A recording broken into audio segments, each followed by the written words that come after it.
Assalamualaikum warahmatullahi wabarakatuh. Sahabat Busro Islami, siapa sih di sini yang sering beranggapan kalau Dajjal adalah makhluk paling berbahaya yang akan dihadapi oleh orang beriman di akhir zaman? Jika ada yang beranggapan demikian, sesungguhnya kalian telah keliru. Asal kalian tahu saja, Ya'juj Ma'judlah yang jauh lebih berbahaya dan mengerikan. Selagi yang berbahaya makhluk ini, Nabi Isa alaihissalam saja yang sebelumnya telah berhasil membunuh sosok Dajjal sampai harus kabur ke sebuah bukit untuk menghindari Ya'juj Ma'jud.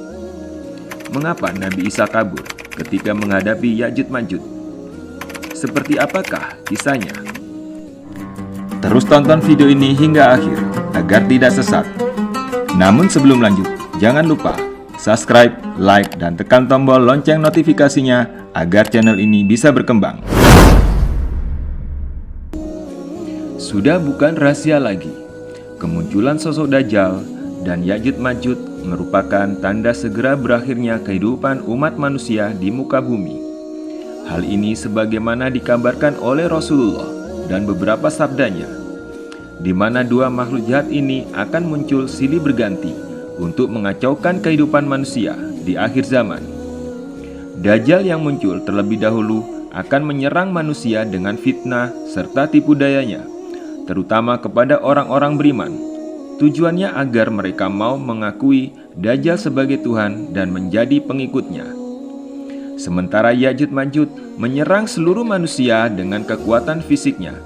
Ia akan melakukan pengerusakan dimanapun dan kepada siapapun secara brutal, tanpa memandang apakah beriman atau kafir. Ya'juj tidak membutuhkan pengikut sebagaimana Dajjal. Selama bukan bagian dari kelompok mereka, akan dipandang sebagai musuh yang mesti dihancurkan. Dalam riwayat tersebut, kemunculan Dajjal terjadi sebelum turunnya Nabi Isa alaihissalam ke muka bumi. Sedangkan Ya'juj Ma'jud beberapa waktu setelah Nabi Isa berhasil membunuh Dajjal. Meski keduanya sama-sama merupakan ancaman serius bagi orang beriman, namun Ya'juj Ma'jud dikabarkan jauh lebih berbahaya, sebab makhluk ini tak bisa dikalahkan oleh siapapun termasuk Nabi Isa alaihissalam. Sebagaimana dikisahkan, sebelum menghadapi Ya'juj Ma'jud, Nabi Isa lebih dahulu mengatasi Dajjal yang melakukan pengerusakan di bumi. Kala itu orang-orang beriman yang enggan menjadi pengikut Dajjal mengalami penderitaan dan kesengsaraan hidup yang teramat dahsyat. Maka pada suatu malam menjelang subuh turunlah Nabi Isa alaihissalam untuk mengakhiri itu semua. Ketika telah berada di bumi, Nabi Isa langsung berkumpul dan ikut sholat subuh bersama para mukminin. Saat itu sholat tersebut dipimpin oleh hamba soleh yang bernama Imam Mahdi. Setelah melaksanakan sholat, Nabi Isa dan seluruh pasukan mukmin langsung bergegas keluar mengejar Dajjal. Dajjal yang mengetahui keberadaan Nabi Isa kabur karena merasa ketakutan. Saking takutnya, Dajjal langsung ciut bagaikan garam yang larut di dalam air. Setelah sempat melarikan diri dan sembunyi, akhirnya Nabi Isa berhasil menemui Dajjal, tepatnya di depan pintu atau gerbang mulut Palestina. Disitulah Nabi Isa langsung menghadapi Dajjal, lalu membunuhnya. Setelah Dajjal terbunuh, kehidupan umat manusia lantas menjadi aman, tentram, dan damai. Beberapa saat lalu, tak lama setelah itu keluarlah Ya'juj Ma'jud, laksana air bah yang menghantam seluruh sisi daratan bumi. Kala menghadapi Ya'juj Ma'jud, situasinya menjadi terbalik. Jika sebelumnya Nabi Isa membuat Dajjal tak berkutik, Nabi Isa lah yang dibuat tak berdaya oleh Ya'juj dan Ma'jud. Alih-alih mengejar Ya'juj Ma'jud, sebagaimana halnya menggiat Dajjal, Nabi Isa malah dibuat terpaksa mengungsi ke Gunung Tur. Sebagaimana diceritakan saat Ya'juj dan Ma'jud keluar dan merajalela, mereka menghancurkan dan menghabisi apapun yang dilewatinya, tanpa ada yang tersisa. Entah itu manusia, tumbuh-tumbuhan, ataupun air. Di masa itu, umat manusia kembali mengalami penderitaan. Banyak kaum mukminin meninggal lantaran dibunuh dan kesulitan mendapatkan makanan serta air. karena tak mampu dihadapi Nabi Isa beserta seluruh kaum mukminin, lantas kabur ke Gunung Tur untuk menyelamatkan diri. Di sana mereka terkepung dan terisolir sampai tak bisa berbuat apa-apa. Di saat kesulitan makanan melanda kaum mukminin karena persediaan bekal sudah habis dan Ya'juj Ma'juj masih merajalela di bawah gunung. Akhirnya jalan yang ditempuh adalah memohon pertolongan Allah Subhanahu wa Ta'ala. Nabi Isa lalu berdoa kepada Allah agar Ya'juj Ma'juj dimusnahkan.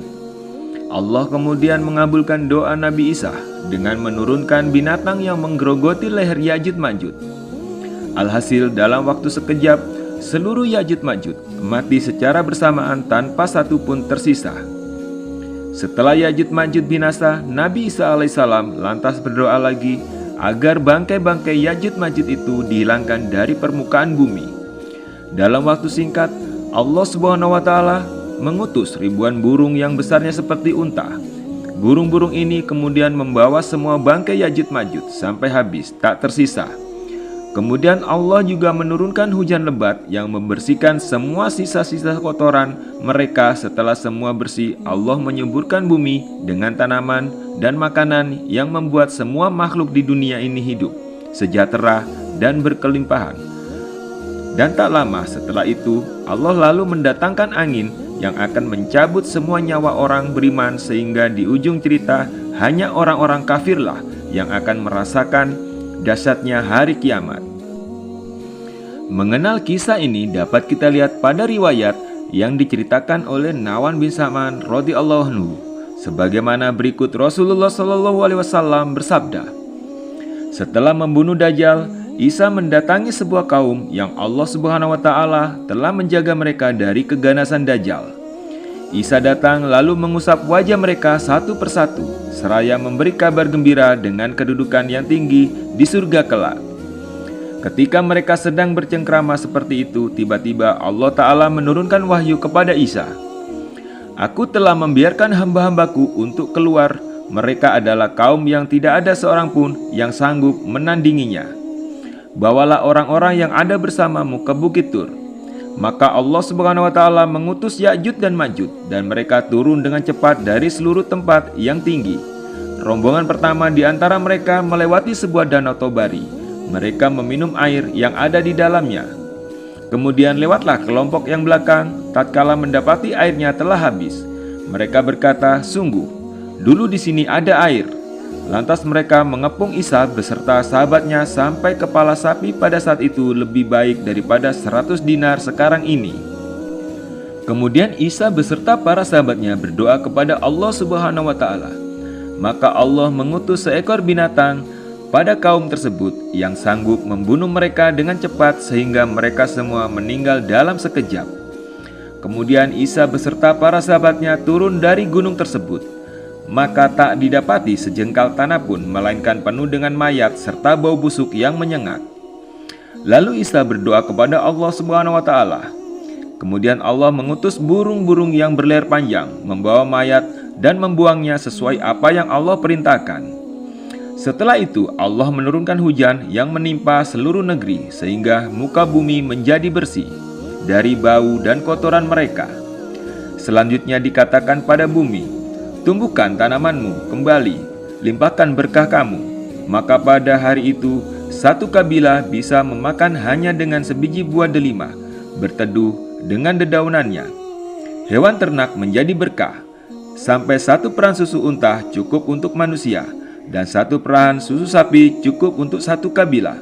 Satu peran susu kambing cukup untuk satu keluarga.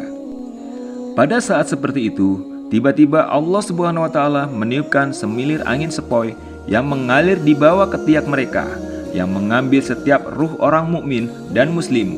Dan yang tersisa pada saat itu adalah sejelek-jelek manusia yang berpesta pora dengan khamar. Dan pada saat itulah hari kiamat datang atas mereka. Hadis riwayat Muslim. Dari kisah ini kita mungkin bertanya-tanya, mengapa Nabi Isa mesti kabur untuk menyelamatkan diri dari serangan Ya'juj Ma'juj? Mengapa tidak berkonfrontasi langsung saja sebagaimana ia menghadapi Dajjal? Bukankah Nabi Isa telah ditunjuk untuk menjadi juru selamat di akhir zaman? Jawabannya adalah karena Nabi Isa memang tidak sanggup menghadapi Ya'juj Ma'juj secara fisik. Di samping itu, beliau memang tak ditakdirkan oleh Allah Subhanahu wa Ta'ala untuk mengalahkan mereka secara langsung. Makanya dalam riwayat tadi disebutkan, pada saat berita ini diwahyukan kepada Nabi Isa alaihissalam, Allah langsung memerintahkan Nabi Isa untuk membawa orang-orangnya ke Bukit Tur, karena Allah tahu makhluk ciptaannya ini hanya bisa ditaklukkan oleh penciptanya sendiri.